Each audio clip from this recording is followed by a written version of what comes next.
только сопротивление, жесткое сопротивление вот этой системе, жесткое отстаивание своих прав. Сегодня время личного мужества, мужества каждого. То есть вот широкое сопротивление может сложиться только когда каждый примет решение в нем участвовать. Мы все время об этом говорили, и вот сейчас дает это свои плоды в Беларуси. Даже мы не ожидали такого масштаба протеста.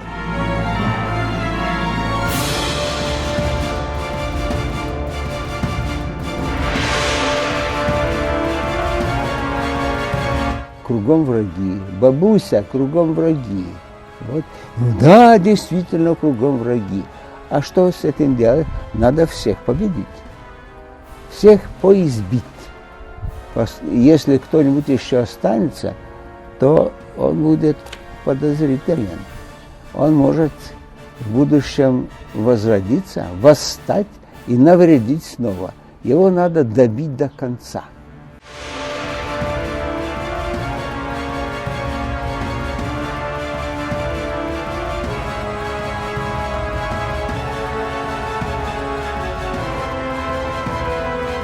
30 лет назад, когда народы СССР еще не вполне ясно представляли, как они смогут освободиться, когда у здравомыслящей и просвещенной части советского народа была дилемма загнивающий коммунизм или западная цивилизация, когда казалось, что достаточно освободиться от диктатуры партии и можно будет построить свободное процветающее общество, когда буквально на глазах рухнул Советский Союз и народы обрели свою независимость, большинство из получивших независимость стран встало на путь западного развития.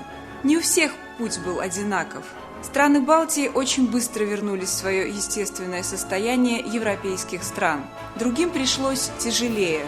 Грузия, Молдова и Украина стали мишенью атаки со стороны России.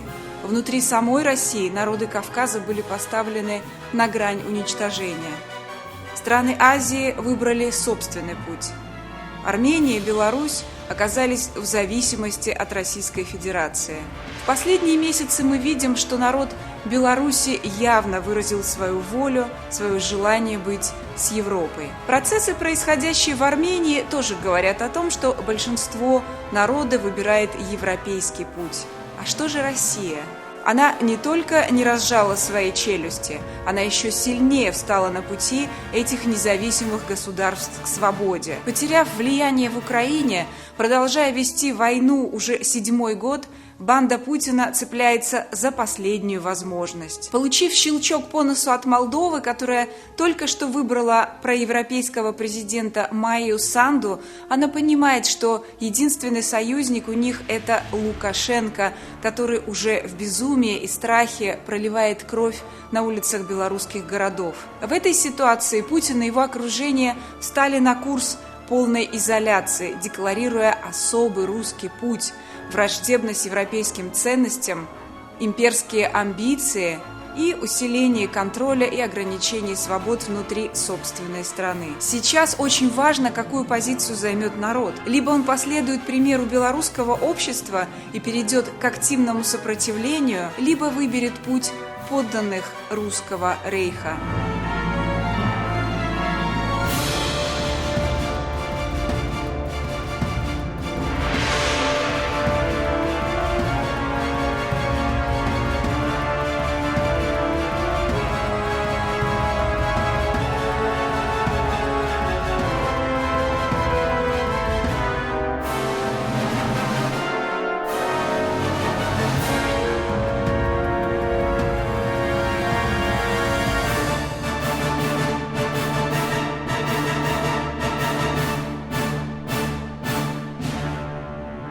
Я думаю, что перемены в Беларуси в конце концов вынудят, в конце концов приведут к переменам в России, как ни парадоксально это звучит. Понимаете, все-таки сейчас мы видим распространение российского влияния, то есть где-то оттяпывают территории, где-то посредством вливания огромных денег меняют правительство или формируют свои вот эти лоббистские кланы. Украина воюет. Понимаете, но Беларусь – это та страна, которая с Россией связана договоренностями, ну, то есть формально. таможенный союз, союзное государство, отсутствие границы, русский язык, на котором все-таки говорит большинство белорусов. Понимаете, то есть это россияне считают это почти своей территорией. Опять же, когда закрылись игорные заведения в Москве, стало нормальным. По-моему, пол Москвы на выходные ездит именно в Минск, чтобы просто рулетку повертеть. Так вот, когда перемены произойдут в Беларуси, вот тогда я надеюсь, вот этот среднестатистический россиянин, который сидит и гордится тем, что он принадлежит представитель великой страны, которая захватывает чужие земли, вот этот среднестатистический россиянин, может быть, наконец увидит, что люди добились перемен и подумает, а что, так можно было? И, может быть, ему захочется встать с дивана, может быть, ему захочется, наконец, подумать. Понимаете, я все-таки, я оптимистка, я верю в то, что в большинстве своем люди порядочные и благородные. Когда выйдет в Москве 2-3 миллиона, тогда мы этим будем заниматься. А сейчас вот это. А у нас в Праге же против Бабиша 1 миллион почти вышел. Так что, знаешь, Чехия и вообще западное общество будет обращать внимание на то, что творится в России тогда, когда сама Россия покажет, что ей это мешает, да? Когда русские люди выйдут на улицы, и их не будет 20 тысяч, а действительно 1 миллион. Недавно же в Праге вышло 600 тысяч. Не можешь ждать от нас, что мы будем решать проблемы России, когда сами русские не готовы их решать. И, в принципе, то, что там нарушаются права человека, нам не мешает до тех пор, когда вы нам не закроете краны. А это не кажется, чтобы нам кто-то краны хотел закрывать. Так что, знаешь, мы так говорим, помоем руки, и все. Кончились душеспасительные разговоры. Поздно говорить, почему Россия выбрала такой путь. Нет уже пути назад. Россия откололась от западной цивилизации и стремительно движется в сторону войны и последующего позора после неминуемого поражения, столкнувшись со свободным миром, на который, по своей глупости, они сегодня смотрят свысока. Что делать? Что как делать? с ними говорить? На каком языке с ними говорить? Я не думаю, что есть смысл говорить так, чтобы уговорить. Уже вы не уговорите. Один российский ученый пару лет тому назад сказал, что все, уже его спросили, какое будущее России. Он сказал, нет у России будущего. С Россией покончено. Мы не отвращенцы. Повернуть назад уже слишком поздно. Позор. Да, это трагедия, но, конечно, можно даже такой многочисленный народ можно переделать на такую массу солдат империи. Люди, которые меня окружают, с которыми общаюсь, они достаточно критично, недостаточно, а резко критично ко всему этому агрессивному действию, да, которое устроило путинское руководство России, начиная даже не начиная с грузинской, еще начиная с чеченской войны, да, еще сначала ельцинское руководство, потом уже путинское. Да, оно относится критически, и мы общаемся и дружим и с грузинами, и с чеченцами. Совершенно понятно, что Россия, как страна-агрессор, в данном случае, безусловно, перед ними виновата, да. Причем я бы хотел сказать, что вот этот процесс, он начался даже не при Путине, естественно, он некое продолжение той имперской политики, которую страна вела на протяжении даже не десятилетий, а веков. Имперское расползание России, с одной стороны, и с другой стороны подавление внутри страны свободы, свободного духа, оппозиции, мысли любой. И они взаимосвязаны, потому что для этого расползания нужно было это рабское население держать в рабстве, чтобы оно шло, значит, безропотно в солдаты, шло безропотно покорять чужие земли, чужие территории. Да? Безусловно, другие страны тоже, как многие европейские, грешны империализмом, но они в свое время это как бы изжили. И если тоже была абсолютно, помните, да, это бремя белого человека, все эти имперские идеи в Англии, Великобритании, они сейчас выглядят абсолютно архаикой, кажется. И можно читать Киплинга, да, но никто всерьез не будет сейчас в Англии, в Великобритании говорить о бремени белого человека или о каком-то там империи великой. Вот, кстати, Великобритания отдала свою империю без боя, Франция немного воевала в Алжире, в Индокитае, но тоже все там уже давно пройденный этап. А Россия в свою империю не то что не отдала, она ее, наоборот, хочет возродить, я имею в виду не сама Россия, Россия это не субъект, а руководство России, потому что большинство населения, оно лишено субъектности в России и не влияет никак на политику. Руководство России не только не оставило эту имперскую затею, а наоборот сделало его своей идеей фикс. Вот я особенно это заметила, это проявилось после 2008 года, после войны с Грузией как раз-таки. Люди, которым нечем гордиться, потому что они живут плохо, живут уныло, живут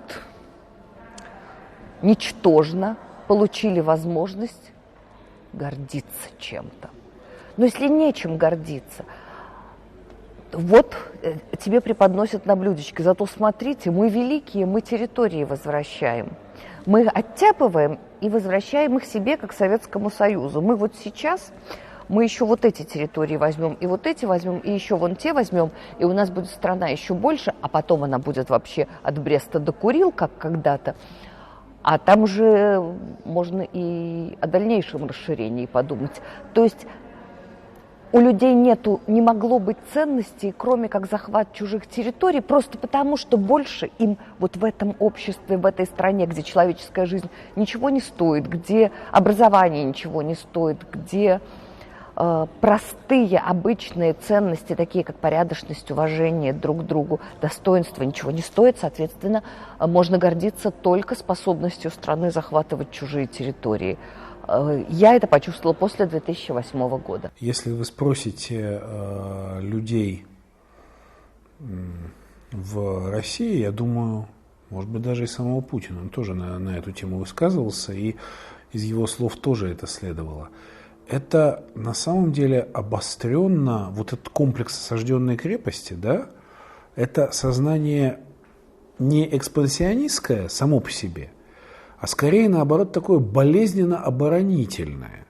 Потому что, когда начинаешь говорить, ну вот что же, зачем же вступать в такие абсолютно бессмысленные исторические пререкания по поводу, не знаю, пакта Молотова-Риббентропа или оккупации, аннексии тех же стран Балтии. Ну, как бы, ну, все ясно, ну, неблаговидное деяние. То есть можно, конечно, рассуждать о какой-то сугубо такой жесткой имперской политической логике, которой руководствовался Сталин, да, но сейчас, спустя столько лет, ну, совершенно понятно, что это было решение именно что неблаговидное. Ну, уже главное, что на рубеже 80-х, 90-х об этом все было сказано, все точки над «и» были расставлены. Сейчас вдруг вернулись. Вернулись как раз в рамках этого синдрома осажденной крепости, который нужен для чего? Он нужен для мобилизации собственного населения российского, для того, чтобы обеспечить, так сказать, поддержку, потому что это общеизвестный как бы синдром. Когда угрожает истинная или мнимая опасность, народ любой склонен как бы сконцентрироваться и солидаризироваться вокруг действующей власти. А чтобы создать этот синдром осажденной крепости, нужно сказать, что вот НАТО уже там у ворот России, у Петербурга, не знаю, Беларусь, так сказать, связана отношениями некими союзническими при всех трениях, которые у нее есть с Россией. Ну, хорошо, значит, вот там у Бреста НАТО, где еще НАТО? Вот Украина вот-вот в него вступит. На самом деле не вступит в ближайшем будущем, но населению внушается, что вот НАТО только и мечтает вступить на территорию Украины, там, Грузии и так далее и тому подобное. Это все очень выгодная политическая комбинация. Поэтому, когда мы слышим эти рассуждения, в том числе и в духе исторической политики, они преследуют две цели. Первая, как я уже сказал, усилить этот синдром осажденной крепости, а вторая вещь – это максимально ослабить Европейский Союз, потому что единство Европейского Союза вот такой России с такой политикой, оно действительно невыгодно. Потому что куда выгоднее иметь дело с разрозненным, так сказать, скопищем государств, несогласных между собой, и просто ловить там рыбку в мутной воде или добиваться реализации каких-то собственных интересов. Иногда вполне коммерческих, допустим, проект «Северный поток-2», да, хорошая иллюстрация такой политики. Именно для этого через голову Восточной Европы тот же Путин и его окружение обращаются к Европе Западной, которую считают как бы серьезным партнером, более серьезным, с которой действительно есть более какие-то наработанные связи, определенное количество людей по той или иной причине, материальной заинтересованности или каких-то сантиментов, которые заинтересованы в сближении с Россией, в более мягкой политике, в отмене санкций, в частности, введенных из-за Крыма и Донбасса. Отсюда начинаются вот эти комбинации. Оправдание того же присоединения балтийских стран в 1940 году, оправдание пакта Молотова-Риббентропа, упор на то, что как же вы можете, ведь мы, Россия, победили нацизм, при этом победила не Россия в ее нынешнем виде, а весь Советский Союз, а пострадали наиболее от нацистской оккупации, как известно, территории Украины и Беларуси. Это вторая стратегическая цель. Вот этого следует опасаться. То есть обостренного оборонительного сознания, которое может перейти в неспровоцированную агрессию. Это же как у отдельного человека. Если человек чувствует себя, что его окружают какие-то враждебные ему люди, даже если это существует только в его голове, это враждебное окружение, он способен на агрессию, которую будет считать ответной. Вот этого следует опасаться, поскольку взвинчивание вот этой истерии и накачивание общественного сознания мифами о собственной и о чужой истории, в частности, оно ведет к тому, что происходит вот эта насильственная мобилизация вокруг национального лидера, с одной стороны, а с другой стороны нарастает потенциал агрессивности по отношению к соседям. И диалог становится невозможен. Все империи делают все по закону, по своему имперскому закону. Какое это имеет отношение к международному праву, это уже второй вопрос. Путинское по закону означает именно эту имперскую парадигму. Законы подгоняются, для них находятся исторические прецеденты. История тоже подгоняется под надобности сегодняшнего политического дня. И все по закону. Мы помним, что по закону была присоединена Австрия к Третьему Рейху. Да? По закону попросил и братский чешский народ, по закону, и Дагстовский коридор, мы все помним. Вот этот самый коридор, этот самый Данциг, как раз все и вспомнили в связи с путинскими представлениями о законе, с его заботой о наших землях, а у нас есть земли и за пределами России. Вот этот самый Калининград, который в любую секунду может потребовать нашей заботы, особенной заботы, может потребовать какого-то прохода к нашим землям, какого-то коридора для обеспечения безопасности. Рассуждать обо всем этом в рамках международного права, международного сегодняшнего права довольно бессмысленно. Потому что не в этих рамках уже давно, с 2008 года, а потом с 2014 уже демонстративно вполне, находится Путин. Путинское сознание находится вне этих рамок. И надо понимать, что он будет делать то, что он посмеет сделать. В такой ситуации, в которой сейчас мир находится, есть Россия. Мы позволили России оккупировать Крым? Позволили. А что, если мы уже им позволили оккупировать Крым, тогда что мы должны делать, сейчас начать войну? Ну, не начнем. Мы должны давить на Россию систематически и долго, чтобы она, первое, поняла, что больше такого повториться не может, и что мы никогда это не забудем. Мы вряд ли физически сможем Россию выкинуть с Крыма. Она должна понять, что сама должна уйти. Если не уйдет, она не станет частью нормального мирового демократического сообщества. При Путине это смысла не имеет вообще такой разговор.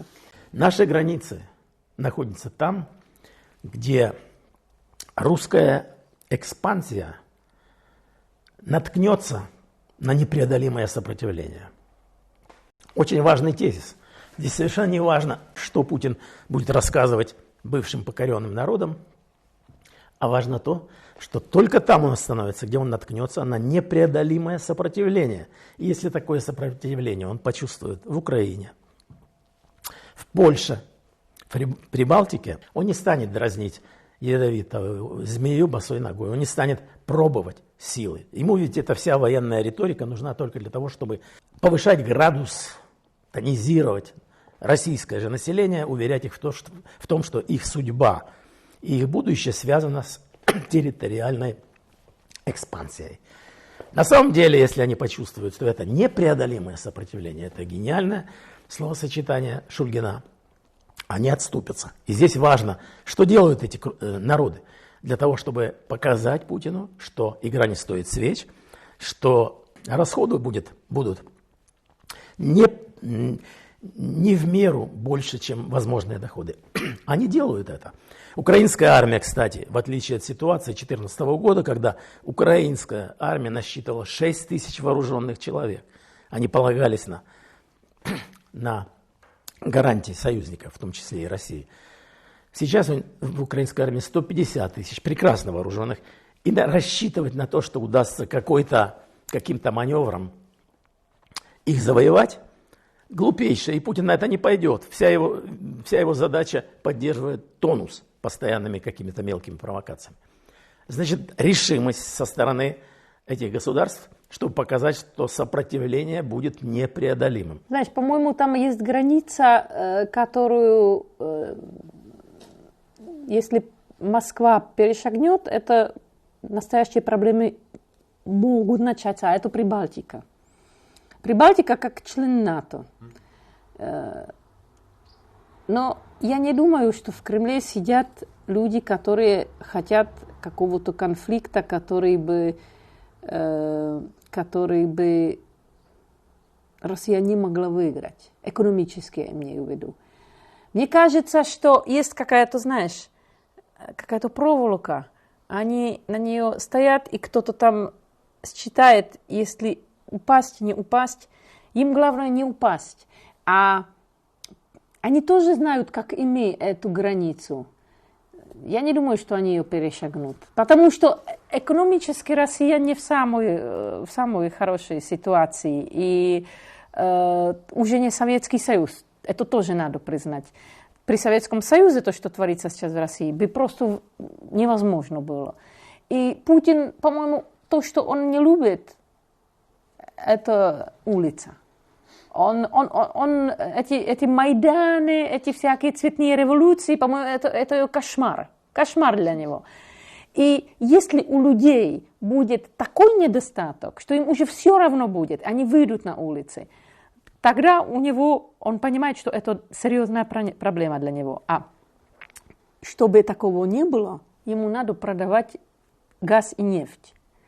Он должен держать все это на таком балансе, чтобы не получилось абсолютно... Ну, знаешь, Европа без российского газа и нефти тоже ее сложно представить. Но одно но здесь есть. Если посмотришь последние годы, последние десятилетия, Европа усиленно движется к диверсификации. Она понимает, что зависимость от российского газа и нефти, она губительная. Из-за этого идет война война идеологическая между такими странами, как Италия, Болгария и остатком Европы, даже сейчас между Штатами и Германией, из-за того, что Россия знает, что единственный ее шанс, как удержаться, это все эти газопроводы и нефтепроводы. по-моему, это главная проблема. Это, по-моему, сдерживающий момент того, что Россия не войдет в Прибалтику. Но то, что она будет делать, это другая вещь. Она будет, знаешь, мы говорим, что до войны не дойдет, но идет такое, знаешь, там же огромное русское меньшинство. И то, что они делают в Чехии, намного больше они будут делать в Прибалтике. Они будут провоцировать всякие конфликты, может дойти там, до много, я не знаю до чего, там фантазия КГБшника у меня нет, да, но просто этого я боюсь, что прямо там танки, чтобы въехали в Эстонию или в Словакию, этого я не боюсь. Я боюсь, что будет другие способы, другие просто другие методы, которыми они будут разрушать европейское сообщество. То, что они и делают. Что мы потом уже кусаем друг друга, когда начинаем кусать друг друга, это ведет к чему? Но мы съедим друг друга.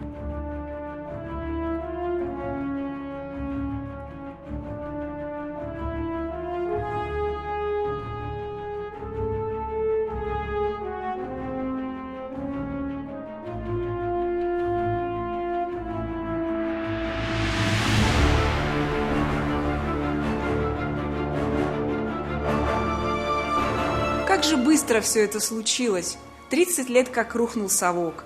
20 из них мы имеем Путина. Еще недавно робкие, угловатые, не знающие, как себя вести на Западе, советские люди поехали открывать для себя Старый Свет. И не успел еще Путин снять с себя малиновый пиджак, а новые русские спортивные костюмы, как вдруг они заделались знатоками и даже стали учить европейцев. А русский 8-летний ребенок запросто скажет словами родителей: «Да видели мы этих макаронников».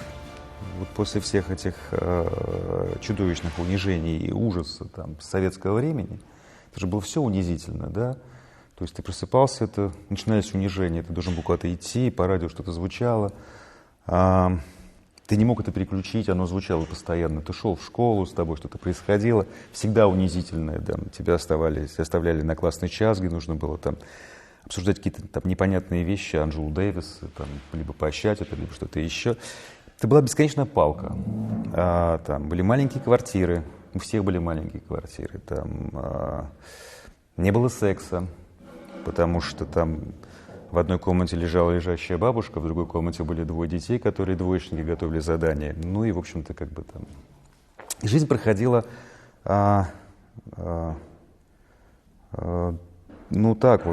всегда очень из-под палки, было очень страшно. Я не знаю про сталинские времена, потому что мне даже и спросить некого. Но если представить себе вот этот кошмар длиной в 40 лет, когда каждый знал, что моментально может случиться самое страшное унизительное несчастье. И страх — это штука такая очень унизительная. То есть бесконечное пребывание в этом состоянии не может пройти даром.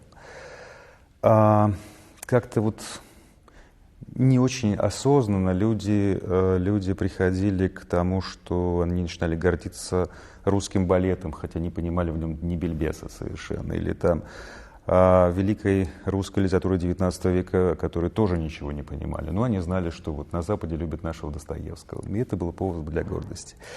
Полеты в космос, захват Афганистана, какая-то не знаю, отсутствие бездомных на улицах Москвы, в то время как в Нью-Йорке пруд-пруди, одни бездомные, куда не сядешь, да? И этот компонент гордости, он необходим для того, чтобы уравновесить этот кромешный ад унижения, да? Невозможности носить джинсы, невозможности иметь что-то красивое, бесконечная необходимость уже ходить в форме, так или иначе, в школьной форме, с галстуком, в офисной форме, в конце концов в том, что продается в русских советских магазинах, да? При этом невероятно длительный, очень размазанный период отрицательной селекции, когда сначала выгоняли, потом убивали, потом создавали условия для того, чтобы лучше уезжали. Остался тот компонент, который остался. И, видимо, наверное, это каким-то образом остались Остались люди, которые принадлежат культуре, которая зависит от ньюс, да, от рекомендаций, о чем читать, о чем слушать, как относиться, и, наверное, дело в этом. Был какой-то период, когда я был просто в отчаянии по поводу того, что происходит, потому что, допустим, в 2014 году, когда там случился этот кошмар с Украиной, и там, что об этом говорить, да, но оказалось, что большое количество людей, там, с которыми ты взаимодействуешь, о которых не думал ничего плохого, они это все поддерживают и, в общем-то, рады, да. И вот это было ужасно, потому что русский человек, наверное, он привык ждать гадости сверху, он привык так плавно жить, там что-то происходит, мы кряхтим и читаем, там, слушаем, обмениваемся записями Deep Purple там, и так далее. Смотрим иллюстрации в журнале «Юность», там, где нам наконец показали Дали, там, сон полета пчелы и прочее. А здесь оказалось, что каждый второй, а то, возможно, и гораздо уже все это, вот эта точка. Рад и приветствует, и очень рад. И Олимпиаде, и вот этому кошмару с Крымом, и вот этой всей риторике невозможно. Вот это стало страшно. Это невероятно депрессивное состояние. Я знаю многих людей, которые уехали не потому, что, допустим, они потеряли бизнес, хотя это там сплошь и рядом происходит, или лишились денег, или их близких там посадили в тюрьму по подложным обвинениям. Просто они поняли, что рядом находятся люди, которым все это устраивает и все это нравится. Вот это ужас на самом деле. Потому что, это как был какой-то хэви-металлический альбом «Ад приходит в твой дом». Я помню, в 1986 году это вот тот самый ад, который пришел в твой дом. Потому что это может быть твой отец, твой брат, там, какие-то твои там, родственники по линии жены или кто-то еще, там, школьная учительница твоих детей. Они все будут и достаточно агрессивны. Что делать на 9 мая? Вот это бесконечное 9 мая. Эти голые женщины в пилотках. Я имею в виду головной убор, конечно.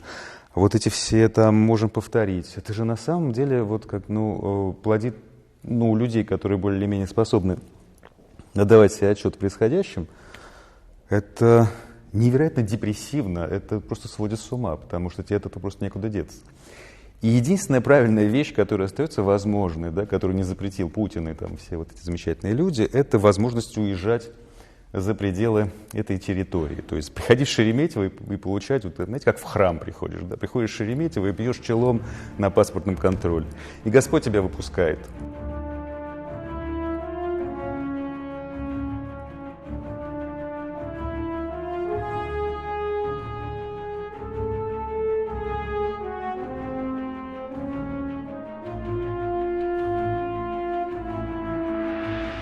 В Париже русская миграция не очень шикарно себя вела. Они поливали всех, кто приезжал из России, в том числе и Бунин, допустим. Они считали, что он российский шпион. Они предали свою страну. Конечно, давным-давно, со времен декабристов, российское дворянство, часть его, не Салтычиха, а часть, мечтали о демократии, мечтали о свободе, о парламентском правлении. Вот. И февральская революция все это запрограммировала. Тут как тут рвануло быдло с фронта. И во главе с таким мерзавцем, как Ленин. Вот. И пошла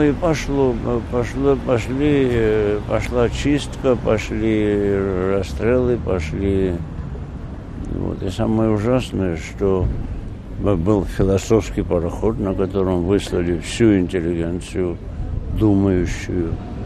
Но не столь безобидны, как может показаться на первый взгляд, варварские манеры обретших собственный путь россиян, внедрившись в европейское общество явно с намерениями не только наслаждаться жизнью, но и выполнять приказы ФСБ и других разведывательных структур, агенты стали создавать сети, структуры лоббирования интересов Кремля. Очень сложно сегодня ориентироваться в этих кругах различной иммиграции, которую даже в большинстве случаев нельзя назвать иммиграцией, полной иммиграцией, потому что это люди в основном с российским гражданством, которые туда регулярно ездят.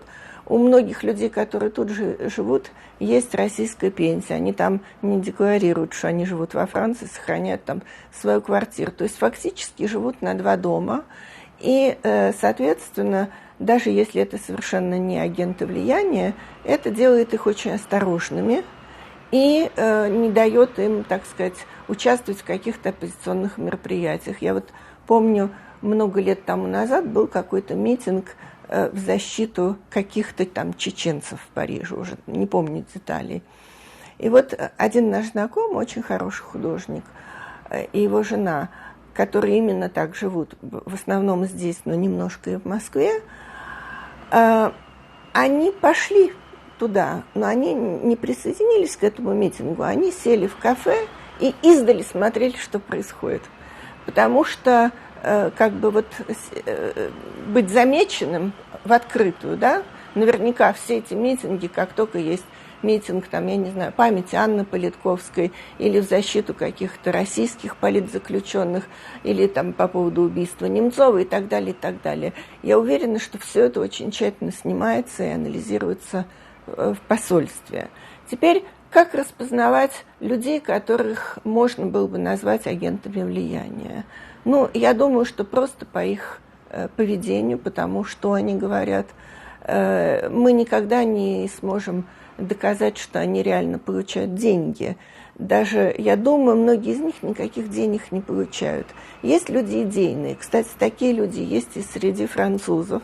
Я вот лично знаю 2 французов, очень хороших славистов, которые полностью находятся под вот таким российским влиянием, которые смотрят, для них основной канал – это Russia Today, основной информационный сайт – это «Спутник». И вот что там говорится по Russia Today и «Спутнику», вот в то они и верят. Это уже теперь как бы вопрос веры.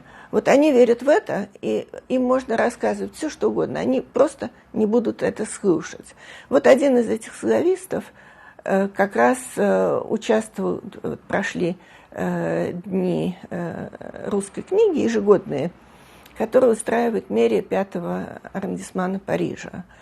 Вот, там был круглый стол «Писатели и война», на котором главный приглашенный гость был Захар Прилепин. Просто военный преступник, если так честно говорить, да? Так вот, а вел этот стол французский славист. Да, пожалуйста, нормально, круглый стол. Но я не думаю, что ему кто-то платит, этому слависту, деньги. Я думаю, что там есть другие рычаги влияния. Его приглашают на конференции, оплачивают очень хорошие гостиницы. Ему могут устроить какую-нибудь поездку на пароходе, его книгу там перевести. Понимаете, потом, ну, что такое вообще ученый, гуманитарий на Западе? Это не видный человек, да? А там в России у них берут интервью, они затребованы, востребованы. И это очень многим льстит. Для того, чтобы понимать вообще ситуацию с русским миром, нужно понимать место русского мира в контексте гибридной войны. Что такое гибридная война вообще Кремля, российского руководства на Западе? Это целый набор технологий, разного рода технологий, манипулятивных и насильственных. Туда входит и пропаганда, и информационные манипуляции, и работа хакеров, и работа киллеров, и что угодно. Но, но это как бы часть это информационная война, часть этой войны гибридной. Информационная война, она, как любая информационная кампания, она ориентируется на целевые аудитории любые. Вот есть люди, которые занимаются рекламой, пиаром, они знают, что для того, чтобы провести любую кампанию, нужно прежде всего определить целевые аудитории. Безусловно, в работе политтехнолога необходимо как бы знать свою аудиторию целевую, и каждой целевой аудитории формулировать конкретный месседж. И вот мои знакомые до сих пор там работают. И я представляю, как они мыслят. Как они сейчас вот на Кремлю пишут всякие в администрацию президента, всяким Сурковым и Кириенком, пишут всякие методички, как им там работать, как надо выстраивать работу с русскоязычными, вообще по информационным информационной войне. Веря в это или будучи циничными людьми? Будучи циничными людьми, большинство из них, по крайней мере, все, кого я знаю, люди абсолютно циничные, но это не значит, что они в душе, значит, плачут и убиваются по поводу того, что Крым, значит, аннексировали, а потом идут и работают, значит, на эту аннексию. Нет, конечно. Они люди циничные, но у них есть какие определенные взгляды. Взгляды такие. Взгляды, я бы назвал это стихийное ницшанство. Что все, на все плевать, мы сильные, падающего подтолкни, еще с элементами, естественно, шовинизма. Люди, те же украинцы, вот, они еще довольно богатые все люди, я представляю, как они мыслят. Украинцев, например, они воспринимали как домработница, нянька, там, уборщица. И, конечно, их это безумно взбесило, как это вот моя там какая-то, не знаю, там, мама, как они, не знаю, Оксана, которая будет иметь паспорт и будет в Шенген ездить без визы, а я, буду, моя там половая девка будет ездить в Шенген без визы, и они в Европу хотят. Что захотели? А я буду, значит, получать каждый раз, унижаться, значит, получать визу в посольстве. Что за фигня? Вот, то есть, естественно, то есть их взгляды, вот они такого рода, понимаете? Это не взгляд, не идеология скорее, а скорее некое мировоззрение, да, мироощущение, вот такое вот. Естественно, они себя считают крутыми безумно, что имеющими на все право. Путина они не любят в целом, но считают, что типа ему альтернативы нет, потому что как бы а кто еще там, а другие будут еще хуже, и потом мы активно там типа развиваемся, продвигаемся. Я говорю, куда вы продвигаетесь? Это же все, во-первых, плохо кончится рано или поздно. Да полная ерунда, вот всегда ссылка на американцев. Вот американцы уже много сот лет там господствуют над миром, и ничего, не много сот лет, конечно, это, там много десятилетий господствуют над миром. И ничего, это мы тоже, как бы у нас тут ядерная бомба, нас все будут бояться и так далее. И вот эти люди, они пишут, да, методички. Я примерно представляю, как они это делают. И вот выявляется целевая аудитория. Целевые аудитории какие? Это видно по действиям российских разных СМИ, социальных сетей, всяких сетей ботов, троллей и прочее. Первая целевая аудитория – это люди, скажем, несистемные, крайних взглядов. Ультраправые, прежде всего. Сюда входят расисты, националисты, фашисты. С ними всеми активнейшим образом российская пропаганда работает, и, видимо, спецслужбы тоже. Ультралевые во второй степени, потому что, скажем так, ультралевые, которые не полные идиоты, они, конечно, понимают, что путинский режим, он фашистский, и он скорее ультраправый. Но среди ультралевых полно полных идиотов, поэтому среди них достаточно тоже много и агентуры путинской, в том числе, кстати, в Делинке, в партии Делинки. Они как бы мыслят следующими категориями. Для них Америка главный враг, а значит, враг моего врага мой друг. Поэтому путинская Россия, ладно, да, черт с ней, будем мы с ней дружить. Это первые две целевые аудитории. Вторая целевая аудитория – это люди, замороченные на всяких конспирологических измышлениях. С ними мощнейшим образом работают российские СМИ и все эти вот сети. Почему это заметно? То есть они распространяют всякие фейки именно на таких людей рассчитанных, вплоть до вредности прививок. Уже ловили те же сети, которые там топили за Трампа, да, и топили за Брексит, топили, значит, за АфД, те же сети топят, например, за вредность, о том, что прививки крайне вредны, или о том, что ГМО крайне вредно. Это потому, что они окучивают таким образом свою целевую аудиторию. Потому что, вот, и это их тоже аудитория, потому что они очень охотно верят в какой-нибудь американский всемирный заговор, или какой-нибудь масонский заговор, или еще что-нибудь. И мы сразу как бы... А у этих ребят, у них есть для каждого, что поднести каждой группе. И теперь мы приходим к нашим любимым русскоязычным. И следующая, четвертая, основная целевая аудитория – это русскоязычные люди, покинувшие Россию или выросшие в русскоязычных семьях. Это основная, то есть или важная, не скажем не основная, но очень важная целевая аудитория. Им, да, и для каждой, вот как эти все методички пишутся, там обозначается целевая аудитория, и дальше обозначается месседж целевой аудитории. Вот, например, ультралевым говорят, месседж ультралевым. Значит, путинская Россия – единственная альтернатива американскому империализму и всемирной финансовой олигархии. Левые едят этот месседж. Правый месседж. Путинская Россия – единственный защитник современных христианских ценностей, единственный консервативных, традиционной семьи, национальных государств. христианской культуры, ну и так далее, и так далее. Это как бы такой, что называется, стена, да, которая сдерживает. Варианты могут быть, там, не знаю, какие-нибудь иудо-масонские поползновения Сороса, предположим, или исламистов, там, которые рвутся в Европу, там, беженцев, кого угодно. Последний оплот христианской цивилизации. Теперь конспирологам, что, ну, там им разные месседжи, что да, путинская Россия тоже единственное место, которое противостоит всяким заговорам, и в котором, как бы, которое разоблачает эти заговоры и может противопоставить им тоже какие-то традиционные ценности.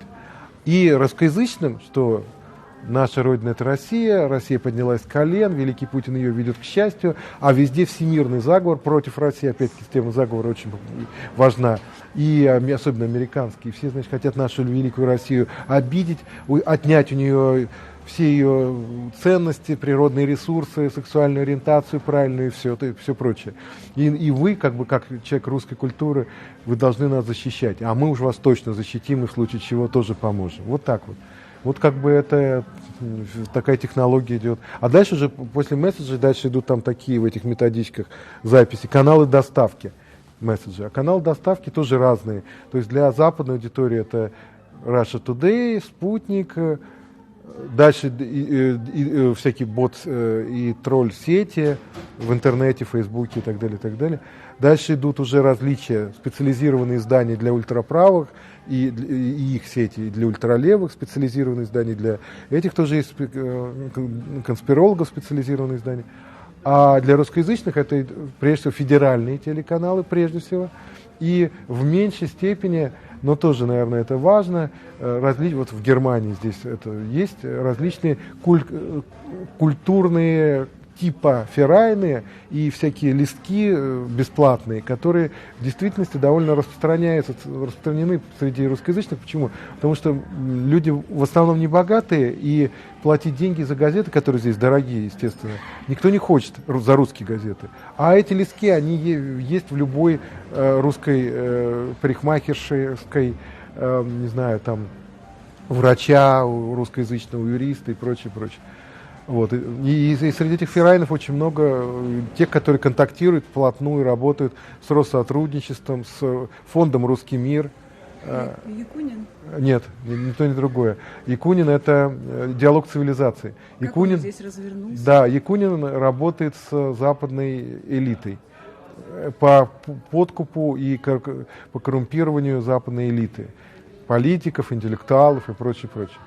Значит, это совершенно другая контора. «Русский мир», Никонов председатель, он работает с массами, и Россотрудничество тоже. Они работают типа с массовым иммигрантом, под видом, как они это сами говорят, культурки. То есть они как бы, у них культурка продвигается, в действительности в школах, в детских садах, где угодно продвигается пропаганда. Тут же есть и всякие детские сады, которые связаны с этими организациями, и школы, и так далее, и так далее. То, что мы начинаем переименовать площадь там, на площадь Бориса Немцова, то, что в Москве не нравится, то, что мы говорим, что 68-й год, что было это вторжение, оккупация, это в России очень большим количеством людей воспринимается как предательство. Как мы же были братья, а сейчас мы в НАТО. Мы же были братья, а сейчас мы себя ставим как бы то частью этого западного европейского сообщества. Они же нас не понимают. Я очень часто это слышу от русских. Эти французы, американцы, там, англичане, они же нас не понимают. А вы же нас понимаете. Якобы чехи были мостом между Россией и Западной Европой. Но вопрос, хотим мы, как чехи, этим мостом быть? Я даже думаю, я тебе скажу, я даже думаю, что это неплохо. Что это понимать и этих всегда хорошо. Но то, что в этом плохо, это то, что русские якобы ревнуют. Якобы хотят нас, они не хотят этот мост. Они хотят, чтобы мы были ближе им, да, чтобы мы болели за них, чтобы мы переводили то, что они думают, для этого западного сообщества, которое их вообще не понимает. Путин – это криминальный авторитет, это очевидно. Я в свое время встречался с его начальником Собчаком. Знаю, что Путин в 90-е творил. Есть доклад Марины Салье, депутата Ленинградской думы, тогда еще и Санкт-Петербургской потом. Так вот, давайте попробуем выделить, чем Путин обманул. Во-первых, ему удалось задействовать очень многие факторы, и прежде всего фактор непонимания. Фактор непонимания очень важен, потому что когда вы уводите, канализируете нарратив изложения событий в сторону, многие, подчиняясь вашему предложению, начинают работать в этом русле. А русло совсем другое. Я покажу, где это недоразумение. Это недоразумение, кстати, свойственно отнюдь не только поклонникам Путина, но и его противникам в России.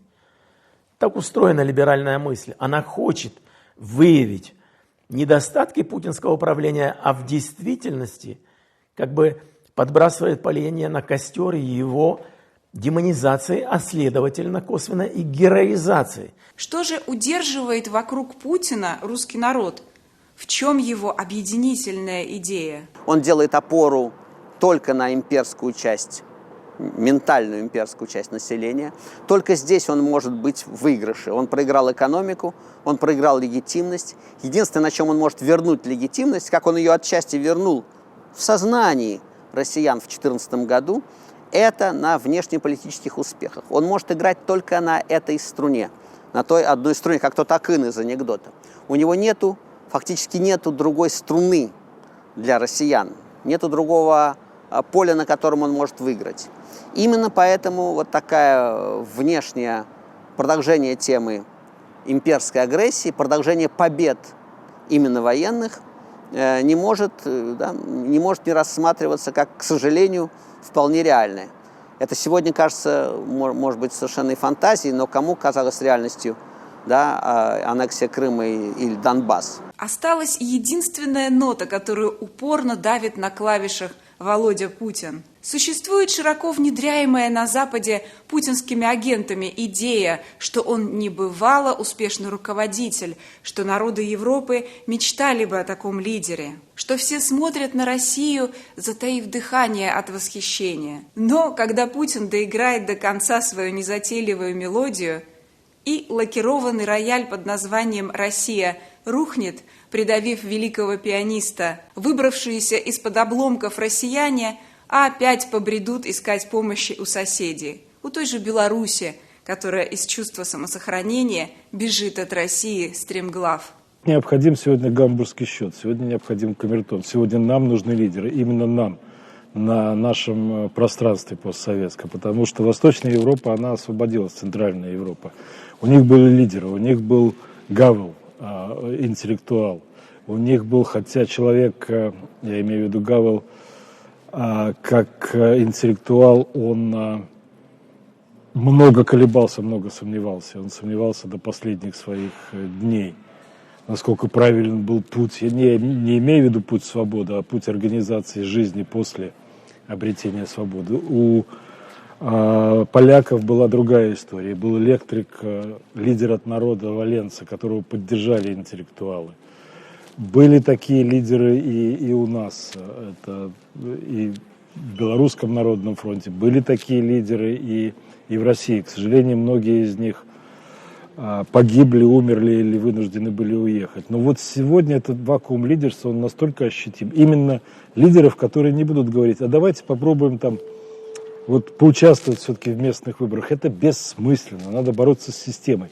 Единственный путь, которым мы все-таки можем прорваться к свободе, это сопротивление. Вот единственный путь. Нас лишили просто-напросто всех других возможностей, нас лишили всех других платформ.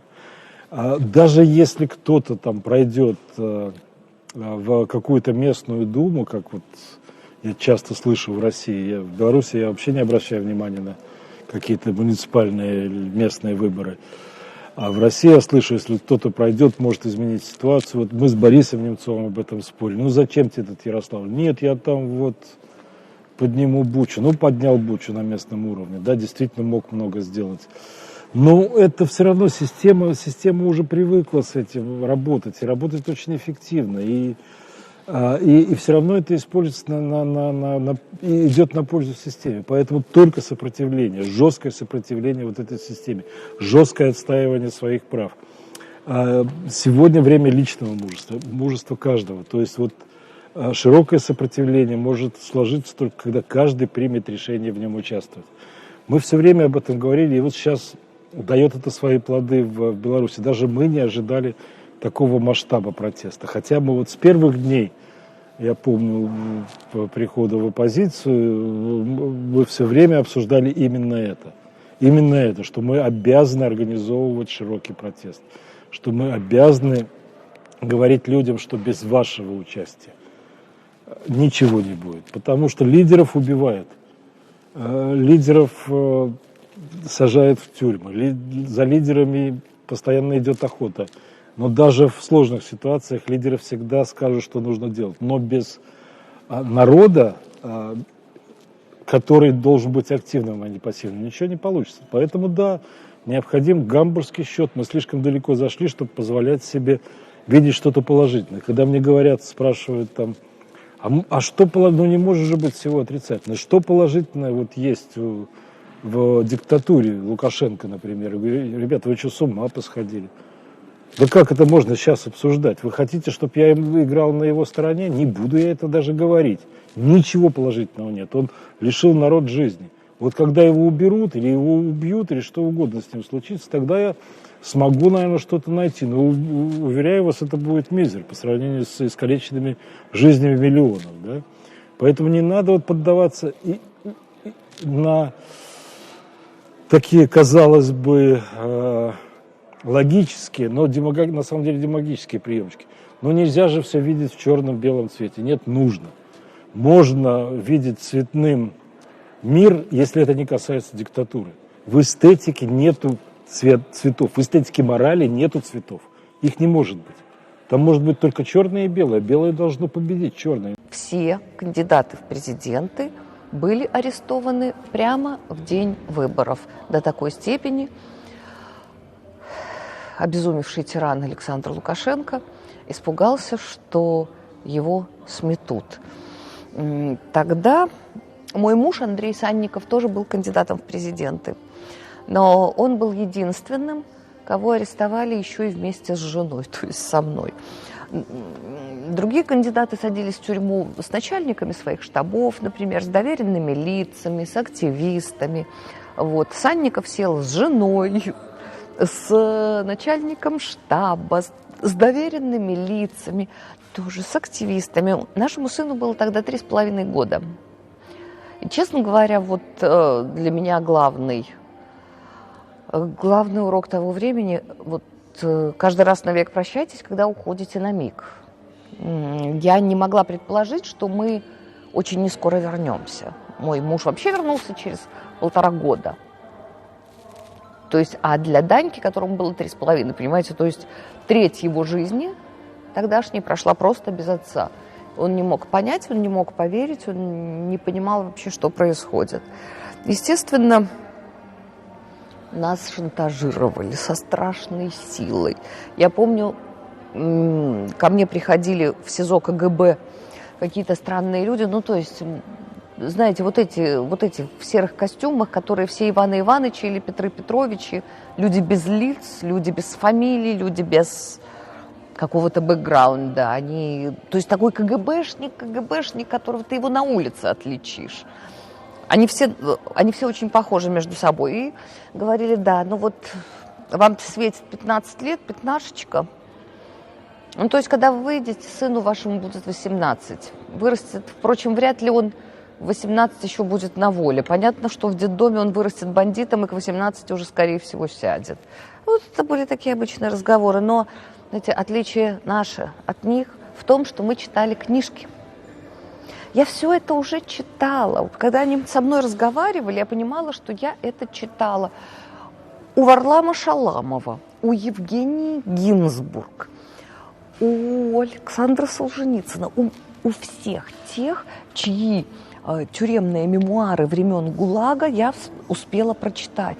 Ничего не изменилось. Методы, реплики, вот эти способы воздействия. все было настолько хрестоматийным, что я понимала, так, если я уже об этом читала в книжках, и люди, которые это написали, все это пережили, выжили, смогли написать об этом книжки, значит, наверное, все не так страшно. Мы тоже через это пройдем. Мы через это прошли.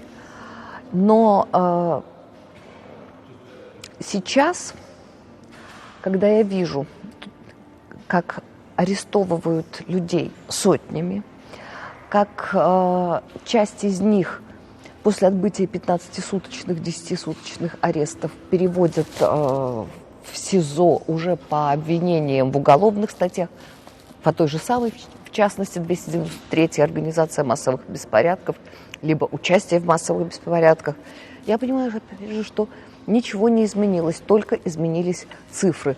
Ну и еще, знаете, вот можно выстроить такую диаграмму. В 2006 году кандидат в президенты Александр Козулин был арестован через 5 дней после выборов. В 2010 году все кандидаты были арестованы непосредственно в день выборов. В 2015 вообще никто не заметил, что какие-то там выборы происходили, потому что, да, это был период погружения людей в глубокую депрессию от осознания того, что они не в состоянии ничего изменить. И вот 2020 год, кандидаты в президенты арестованы еще до выборов, а некоторые еще до регистрации. То есть, люди все равно выходят, а протесты все равно продолжаются. И, знаете, хотя это все очень, конечно, страшно. Страшно, как 10 лет назад, страшно, как 14 лет назад. Я имею в виду масштабы репрессий, я имею в виду применение вот этих спецсредств, я имею в виду жертвы, которые у нас уже есть. Все равно я понимаю, что на этот раз не только у белорусов качество перешло в количество, и теперь это уже совсем другие цифры, совсем другие, уже сотни тысяч. Если мы гордились десятками тысяч 10 лет назад на улицах, сейчас это уже сотни тысяч. А это уже объективно меняет ситуацию, это уже объективно изменяет соотношение сил. Ну и, кроме всего прочего, аресты кандидатов еще задолго до выборов доказывают, насколько страшно выжившему из ума тирану теперь. Поэтому, я думаю, счет пошел обратный.